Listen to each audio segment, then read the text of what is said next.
હવે માર્કોવ નિકોવનો નિયમ કોને લાગુ પડે?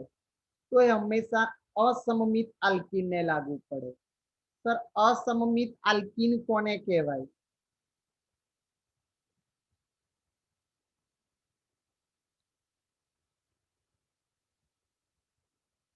ક્વેશ્ચન થાય, અસમમિત આલ્કીન કોને કહેવાય? તો એ સમજાયેલું છે, છતાં પણ સમજીએ આપણે. દ્વિબંધની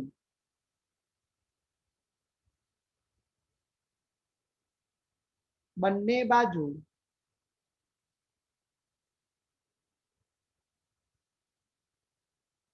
કાર્બનની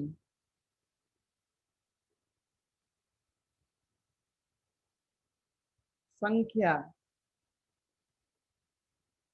જુદી જુદી હોય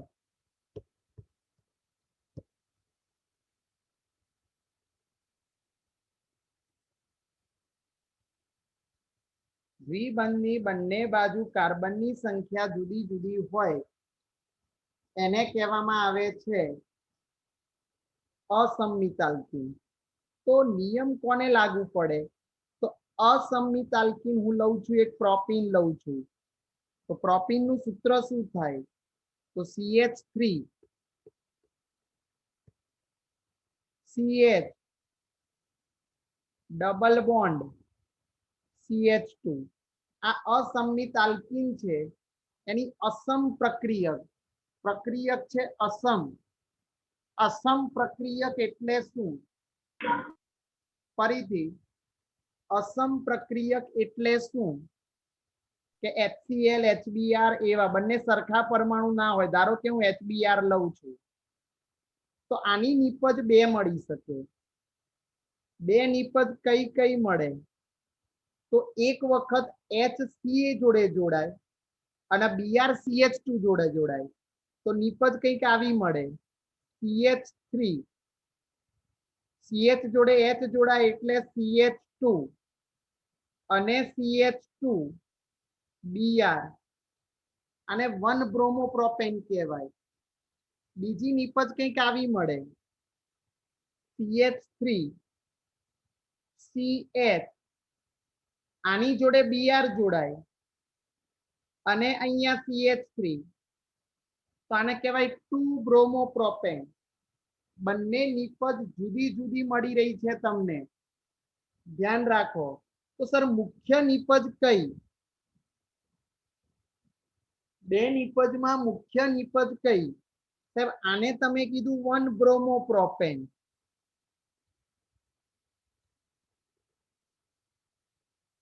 આને કીધું 2 બ્રોમોપ્રોપેન.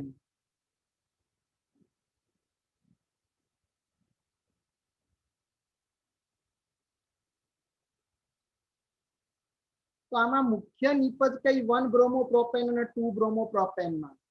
તો એના માટેનો નિયમ આપે તો માર્કોવ નિકોવ નામના વૈજ્ઞાનિકે. આથી આ નિયમને કહેવામાં આવે છે માર્કોવ નિકોવનો નિયમ કહેવામાં આવે છે. નિયમમાં શું છે? તો વધુ ઋણ ભાગ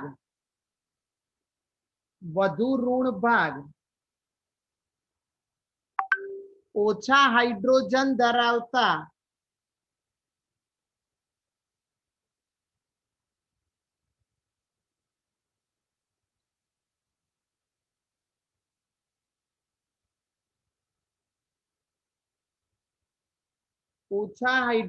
ધરાવતા આલ્કીન સાથે જોડાય છે.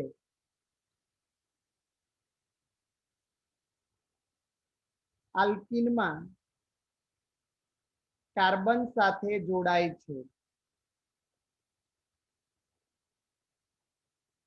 નિયમ આવું કે છે વધુ ઋણ ભાગ. તો સર આમાં વધુ ઋણ ભાગ કોણ છે? તો Br. ઓછા હાઇડ્રોજન ધરાવતા કાર્બન કયો? તો તમે જોઈ શકો છો ડબલ બોન્ડની આ બાજુ એક હાઇડ્રોજન છે, આ બાજુ બે હાઇડ્રોજન છે. તો ઓછા હાઇડ્રોજન ધરાવતો કાર્બન કયો? તો CH.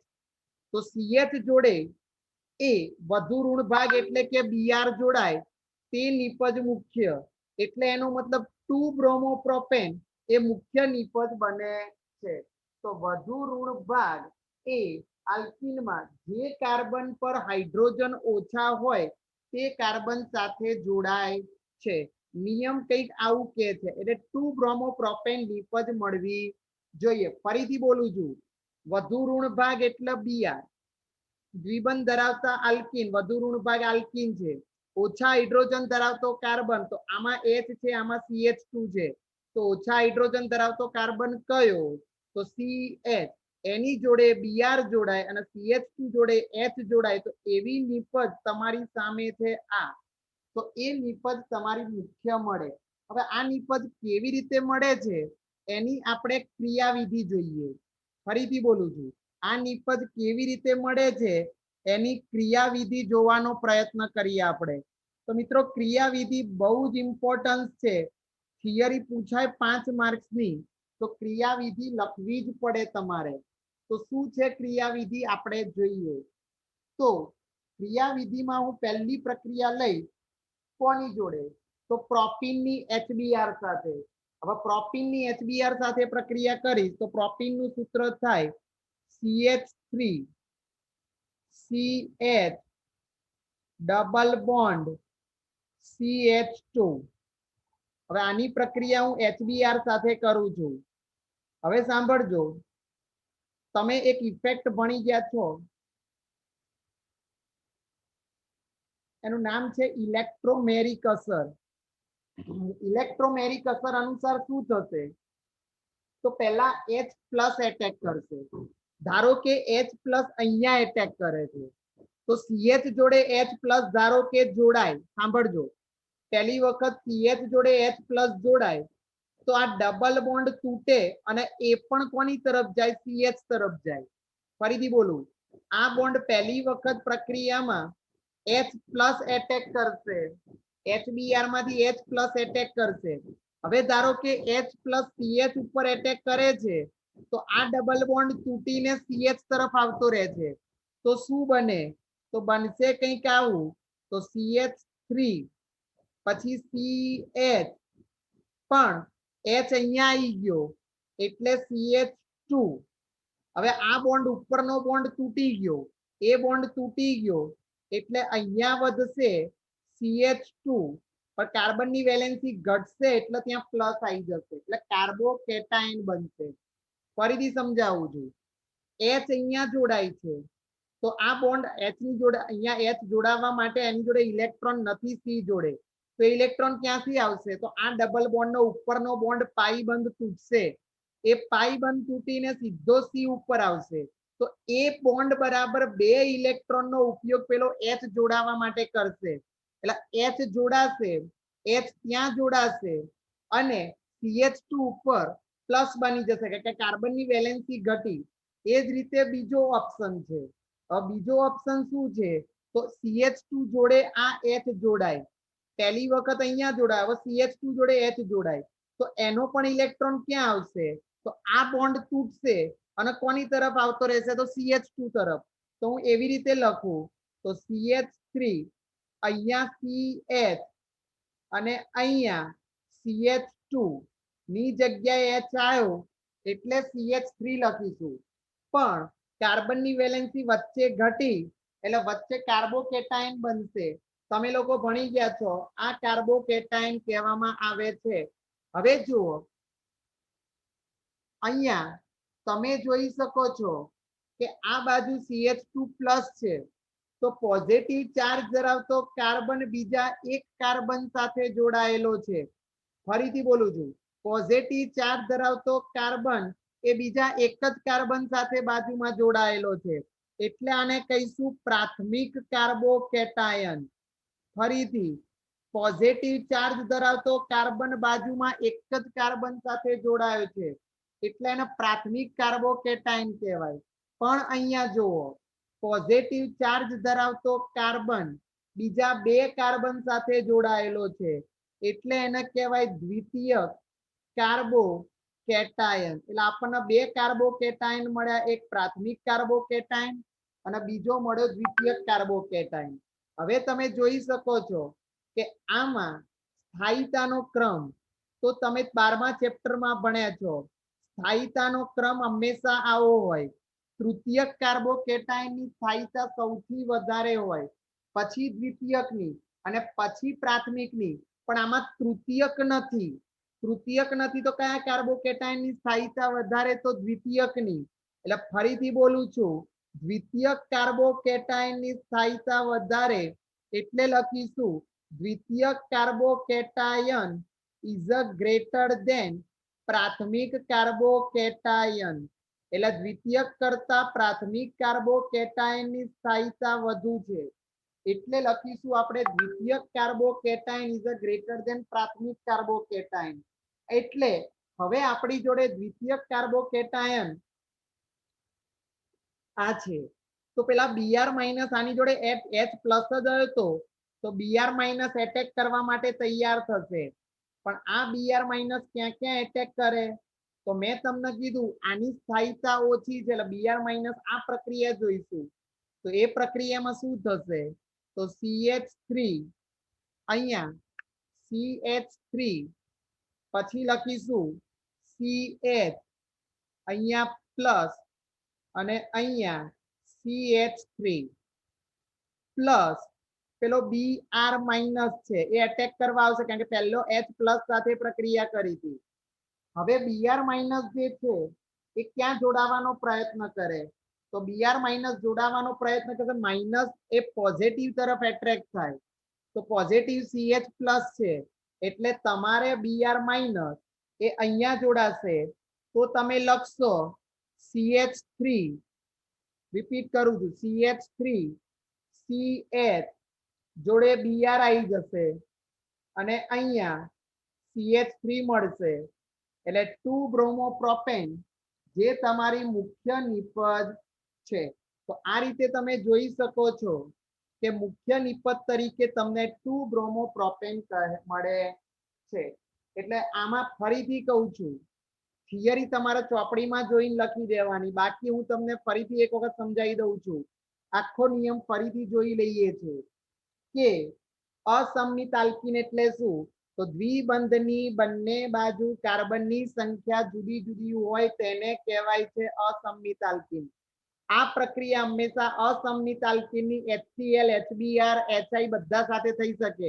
આમાં આપણે HBr લીધો છે, એટલે HBr લીધો છે એટલે HBr નો મેં તમને કીધું એક વખત H અહીંયા જોડાય, Br અહીંયા જોડાય, એક વખત Br અહીંયા જોડાય ને H અહીંયા જોડાય, તો બે નિપજો તમને મળી એવી રીતે જોડાણમાં. એક 1 બ્રોમોપ્રોપેન, બીજો 2 બ્રોમોપ્રોપેન, પણ નિયમ મુખ્ય કઈ નિપજ એ નિયમ લગાયો તો વધુ ઋણ ભાગ Br ઓછા હાઇડ્રોજન ધરાવતા, તો આ નહીં જોવાના, આને નહીં જોવાના, ડબલ બોન્ડની આજુબાજુના કાર્બન, તો આ બંને કાર્બનમાંથી ઓછા હાઇડ્રોજન કોના? તો CH.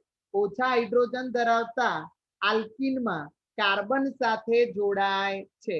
તો એક જ સાદી ભાષામાં જે કાર્બન પાસે હાઇડ્રોજન ઓછા છે ત્યાં વધુ ઋણ ભાગ જોડાય, બસ આ નિયમ થઈ ગયો. હવે પ્રોપીનની હું પહેલા HBr સાથે પ્રક્રિયા કરી તો તમને ખબર છે એક વખત જો અહીંયા H જોડે અહીંયા પેલો H પ્લસ એટેક કરશે, H પ્લસ એટેક કરશે, ધારો કે H અહીંયા આવ્યો તો H અહીંયા આવ્યો તો આ ડબલ બોન્ડ H તરફ જશે, અહીંયા જોડાવશે એટલે CH તરફ આવશે એટલે CH2 થઈ જાય, કારણ કે કાર્બનની સંયોજકતા 4 પૂરેપૂરી છે એટલે H ને જોડાવવા માટે એની જોડે ઇલેક્ટ્રોન નથી, તો આ બોન્ડ તૂટે અને 2 ઇલેક્ટ્રોન આવી જાય એટલે CH2 થઈ ગયા અને CH2 પ્લસ, કારણ કે અહીંયા વેલેન્સી ઘટી, કારણ કે સિંગલ બોન્ડ થઈ ગયો. એવી જ રચના તમારી સામે અહીંયા છે બીજી. કઈ રીતે? તો આ H અહીંયા જોડાઈ ગયો, ધારો કે તો H અહીંયા જોડાય તો CH2 કન્વર્ટ થઈ જાય CH3, તો આ ડબલ બોન્ડ આ બાજુ જતો રહેશે, અથવા આ ડબલ બોન્ડ આ બાજુ, બે બાજુ જાય છે, તો જો આ બાજુ જાય છે તો અહીંયા ઘટ પડી, તો ઘટ પડી તો CH પ્લસ થઈ ગયો. પોઝિટિવ ચાર્જ ધરાવતો કાર્બન બે સાથે એટલે એને દ્વિતીયક કાર્બોકેટાયન કહેવાય. પોઝિટિવ ચાર્જ ધરાવતો કાર્બન એક સાથે એટલે એને પ્રાથમિક કાર્બોકેટાયન તરીકે ઓળખાય છે. ધોરણ 11 ચેપ્ટર નંબર 12 માં કાર્બોકેટાયનની સ્થાયીતાનો તમે ક્રમ જાણો છો, તો દ્વિતીયક કાર્બોકેટાયનની સ્થાયીતા વધારે પ્રાથમિક કાર્બોકેટાયન, સૌથી વધુ તૃતીયક હોય, પણ આમાં તૃતીયક આપ્યો જ નથી એટલે તમે જોશો કે દ્વિતીયક કાર્બોકેટાયનની સ્થાયીતા પ્રાથમિક કાર્બોકેટાયન કરતા વધારે હોય. એટલા માટે અહીંયા બનશે CH3 CH પ્લસ CH3, દ્વિતીયક કાર્બોકેટાયન જોડે Br માઇનસ આવશે એટલે તમારી નિપજ 2 બ્રોમોપ્રોપેન મળે છે। હવે માર્કોવ-નિકોફ નો નિયમ પૂરો। હવે નિયમ આવે છે પ્રતિ માર્કોવ-નિકોફ નો નિયમ। ઓકે, તો પ્રતિ માર્કોવ-નિકોફ નો નિયમ શું કહેવા માંગે છે એ જોઈએ આપણે। તો બ્રોમિનમાં હવે પ્રતિ માર્કોવ-નિકોફ નો નિયમ હું જોઈશ। તો તમે જોઈ શકો છો પ્રતિ માર્કોવ-નિકોફ નો નિયમ કોણે આપ્યો હતો? તો પ્રતિ માર્કોવ-નિકોફ નો નિયમ આપનાર વૈજ્ઞાનિક બે જણા હતા, એમએસ ખાસ અને એફઆર મેયો। બે વૈજ્ઞાનિકના નામ હું લખું છું। એક છે એફઆર મેયો,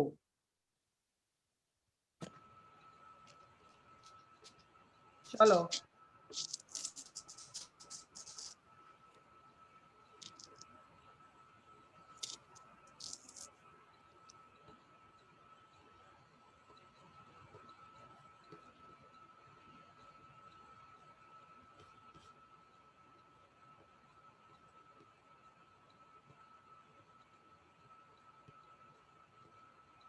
તો તમે અહીંયા જોઈ શકો છો એફઆર મેયો અને એમએસ ખાસ।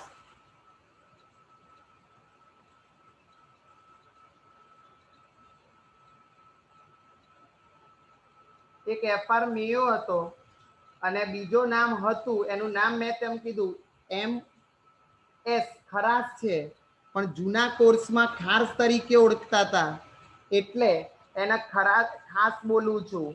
એટલે તમારે બીજો વૈજ્ઞાનિક હતો એમએસ ખરાશ।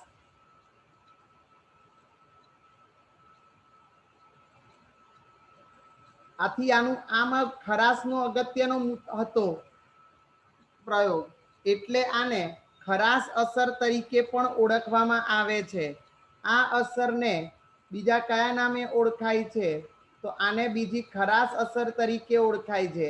બીજું, આમાં કમ્પલસરી પેરોક્સાઇડની હાજરી જરૂરી છે, એટલે આ અસરને બીજા કયા નામે ઓળખાય છે? તો આ અસરને બીજા પેરોક્સાઇડ અસર તરીકે પણ ઓળખાય છે, કારણ કે આ પ્રક્રિયા હંમેશા પેરોક્સાઇડની હાજરીમાં જ જોવા મળે છે, એટલે આને પેરોક્સાઇડ અસર તરીકે ઓળખવામાં આવે છે। એટલે અહીંયા તમારા માટે એક પેરોક્સાઇડ અસર તરીકે પણ આને ઓળખીશું। હવે આ પ્રક્રિયાની નિપજમાં શું હતું? તો માર્કોવ-નિકોવ કરતા વિરુદ્ધ નિયમ હતો। રિપીટ કરું છું, આ નિયમ માર્કોવ-નિકોવ કરતા વિરુદ્ધ નિપજ આપે। સાહેબ કેમ માર્કોવ-નિકોવ કરતા વિરુદ્ધ નિપજ આપે છે? તો આ એનો વિરોધાર્થી છે। તો પેલામાં શું હતું? વધુ ઋણ ભાગ ઓછા હાઇડ્રોજન સાથે જોડાય, તો આમાં એનાથી ઊંધું છે। નિયમ શું કહે છે કે વધુ ઋણ ભાગ યાદ રાખવાનું, વધુ ઋણ ભાગ એ વધુ હાઇડ્રોજન ધરાવતા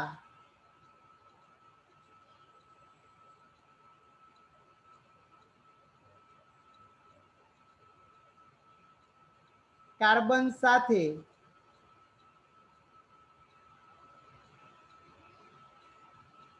જોડાય છે।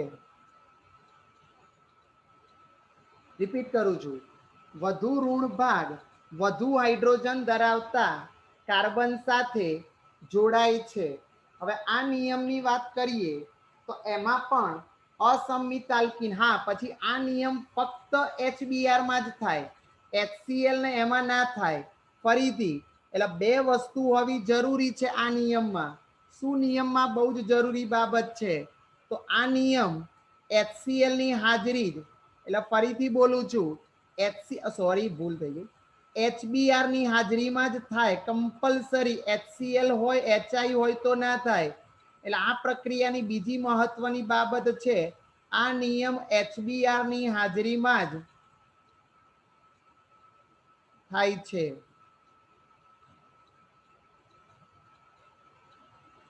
ફરીથી આ નિયમ હંમેશા HBr ની હાજરીમાં જ થાય છે। હવે આ નિયમમાં આગળ જોઈએ તો પેરોક્સાઇડ લઈશું। તો પેરોક્સાઇડ નું સૂત્ર શું થાય સર? તો પેરોક્સાઇડ બેન્ઝોઇલ પેરોક્સાઇડ લઈશું, ધ્યાન રાખજો। તો બેન્ઝોઇલ, આની ક્રિયાવિધિ નહીં, પહેલા પ્રક્રિયા લખી દઈએ પછી આપણે ક્રિયાવિધિમાં જોઈએ। અસમિત આલ્કીન જ છે એટલે CH3 CH double bond CH2 આને કહેવામાં આવે છે પ્રોપિન. આ પ્રોપિનની પ્રક્રિયા મેં તમને કીધું એમ HBr ની હાજરીમાં થાય. સાહેબ HCl અને HI તો ના વપરાય, ધ્યાન રાખજો. HCl HI વાપરો તો આ નિયમ નથી થતો. પણ બીજું કોની કમ્પલસરી હાજરી? તો પેરોક્સાઇડ. પેરોક્સાઇડ એટલે benzoyl peroxide. Sir benzoyl peroxide નું સૂત્ર શું થાય? તો C6H5CO ટ્વાઇસ O2. આને કહેવાય બેન્ઝોઇલ પેરોક્સાઇડ. તો નિયમ એવું કે છે વધુ ઋણ ભાગ, મારા શબ્દો સાંભળજો, વધુ ઋણ ભાગ એટલે કે Br, વધુ ઋણ ભાગ એટલે Br એ વધુ હાઇડ્રોજન ધરાવતા કાર્બન સાથે જોડાય છે. તો વધુ હાઇડ્રોજન કોણ ધરાવે છે? તો CH2 ધરાવે છે. તો વધુ ઋણ ભાગ Br એ અહીંયા CH2 જોડે જોડાશે. વધ્યો H એ CH જોડે જોડાઈ જશે. એટલે વ યાદ રાખવાનો કે વધુ ઋણ ભાગ વધુ હાઇડ્રોજન ધરાવતા કાર્બન સાથે.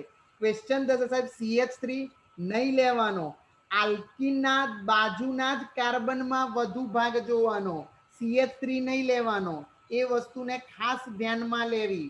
એટલે હવે થશે શું? તો પ્રક્રિયામાં કંઈક નિપજ આવી મળશે તમને. નિપજ કેવી મળશે? તો CH3 CH ત્યાં આવશે એટલે CH2 અને Br. એટલે આ ખાસ અસર કે આના 3 નામ પાડ્યા. 3 નામમાં કયા 3 નામ પાડ્યા? તો પ્રતિ માર્કોવનિકોવ. કેમ પ્રતિ માર્કોવનિકોવ નો નિયમ કીધો એને? કારણ કે એ માર્કોવનિકોવ કરતા નિપજ ઉલટી આપે છે. બીજું આનું નામ ખરાશ અસર કહેવાય છે. તમને એમ પ્રશ્ન પૂછે ખરાશ અસર, તો પણ તમે અહીંયા લખી શકશો કે FR મેયો અને MS ખરાશ નામના વૈજ્ઞાનિકે આ નિયમ આપ્યો હોવાથી આને ખરાશ અસર કહેવામાં આવે છે. અને ત્રીજી આ અસરને કયા નામે ઓળખાય છે? તો ત્રીજી આ અસરનું નામ છે, એનું નામ છે પેરોક્સાઇડ અસર. પેરોક્સાઇડ અસર કેમ? કારણ કે એની અંદર કમ્પલસરી બેન્ઝોઇલ પેરોક્સાઇડની હાજરી. એટલે એક વસ્તુ ધ્યાનમાં લો, આમાં 2 વસ્તુ હોય તો જ પ્રક્રિયા થાય, નકર ના થાય. સાહેબ એકલો બેન્ઝોઇલ પેરોક્સાઇડ આપ્યો અને અહીંયા HCl આપ્યો હોય તોય માર્કોવનિકોવ લાગે. પણ અહીંયા જો અહીંયા તમને HBr આપ્યો હોય પણ અહીંયા બેન્ઝોઇલ પેરોક્સાઇડ ના લગાડ્યો હોય તો પણ માર્કોવનિકોવ લાગે. તો પ્રતિ માર્કોવનિકોવ ક્યારે લાગે? કે જ્યારે HBr અને આ હોય તો જ લાગે. અને પ્રતિ માર્કોવનિકોવ શું કહે છે? તો વધુ ઋણ ભાગ એ વધુ હાઇડ્રોજન ધરાવતા કાર્બન સાથે જોડાય છે. આને કહેવાય છે પ્રતિ માર્કોવનિકોવ. હવે આપણે એની ક્રિયાવિધિ સ્ટાર્ટ કરીએ છીએ. તો ક્રિયાવિધિ ધ્યાનમાં લેજો.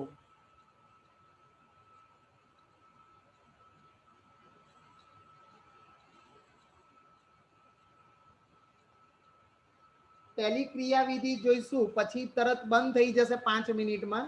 પાછા ફરીથી આપણે જોડાવાનો પ્રયત્ન કરીશું. ધ્યાન રાખજો, મારા શબ્દો સાંભળજો. પહેલા ખાલી બેન્ઝોઇલ પેરોક્સાઇડ વસ્તુ સમજાવી દઉં છું. તો બેન્ઝોઇલ પેરોક્સાઇડ પહેલા આવશે C6H5. ધ્યાન રાખજો, ના ખબર પડે તો C ડબલ બોન્ડ O એટલે જો CO C6H5 એક વખત, પછી શું થશે? C6H5 C double O peroxide છે એટલે 2 વખત O આવશે. 2 વખત O આવશે, પાછા C ડબલ બોન્ડ O, અહીંયા આવશે C6H5. આટલે સુધી તો આવશે. હવે આ પ્રક્રિયામાં થશે શું? ધ્યાન રાખજો. તો સમવિભાજન થશે. સર સમવિભાજન ક્યારે થાય? તો જ્યારે બંને પરમાણુ સમાન હોય તો અહીંયા 2 ઇલેક્ટ્રોન છે, એક બોન્ડ બરાબર 2 ઇલેક્ટ્રોન છે. એટલે બંને એક એક ઇલેક્ટ્રોન મેળવીને છૂટા પડશે, આ બોન્ડ તૂટશે. સમવિભાજન એટલે બંનેને એક એક ઇલેક્ટ્રોન મળે. કાયદેસર બંને જોડે ઓલરેડી 4 ઇલેક્ટ્રોન તો હોય જ. ધ્યાન રાખજો, ઓક્સિજન જોડે 4 ઇલેક્ટ્રોન તો હોય જ, બરોબર. ટોટલ ઓક્સિજનની બાહ્યતમ કક્ષામાં 6 માંથી 4 એની જોડે રહે અને 2 બંધ બનાવ્યો. તો હવે શું થશે? સમવિભાજન થશે એટલે 1 ઇલેક્ટ્રોન આ બાજુ આવશે અને આનો 1 ઇલેક્ટ્રોન આ બાજુ આવશે. એટલે 2 પાડિયા પડશે, 2 ભાગ પડશે. 2 ભાગ પડશે એટલે બનશે શું? ધ્યાન રાખજો, તો પહેલું બનશે 2 ટાઈમ્સ, કારણ કે બે સરખા ભાગ મળે છે, 2 ટાઈમ્સ C6H5.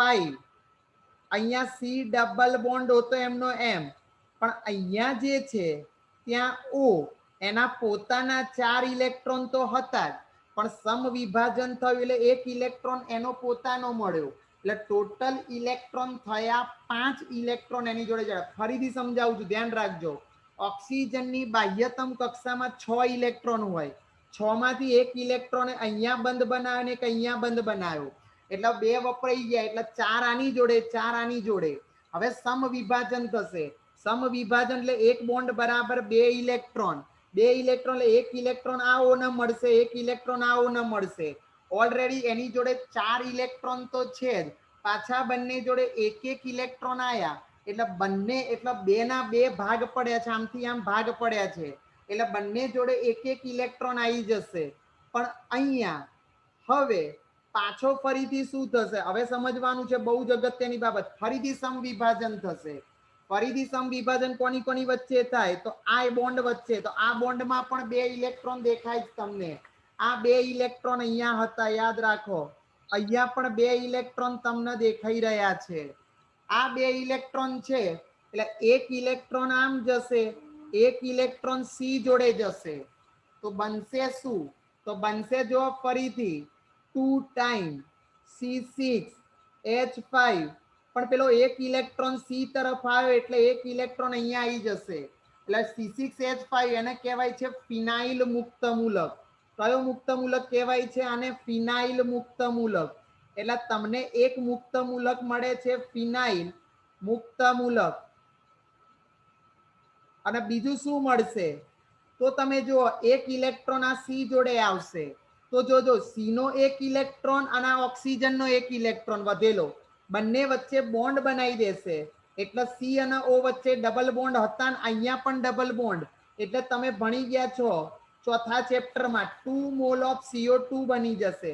ફરીથી બોલું છું, એક ઇલેક્ટ્રોન અહીંયા આવ્યો કાર્બન ઉપર, એક ઇલેક્ટ્રોન ઓક્સિજનનો આવ્યો, એટલે 2 ઇલેક્ટ્રોન ભેગા થઈને વચ્ચે ડબલ બોન્ડ, એટલે 2 CO2 નો અણુ પ્રાપ્ત થાય છે.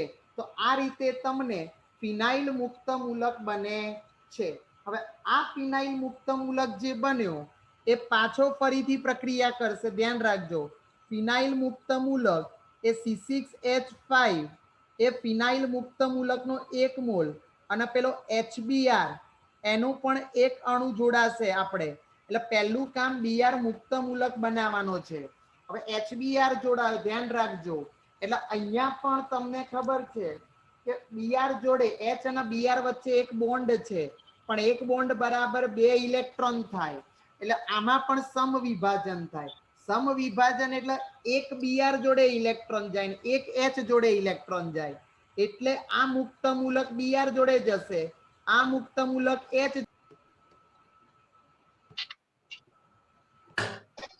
એટલે અહીંયા થશે શું, તો C6 જે હતો એ કન્વર્ટ થઈ જશે C6H6, અને પેલામાં Br મુક્ત મૂલક ચાલુ છે બકા.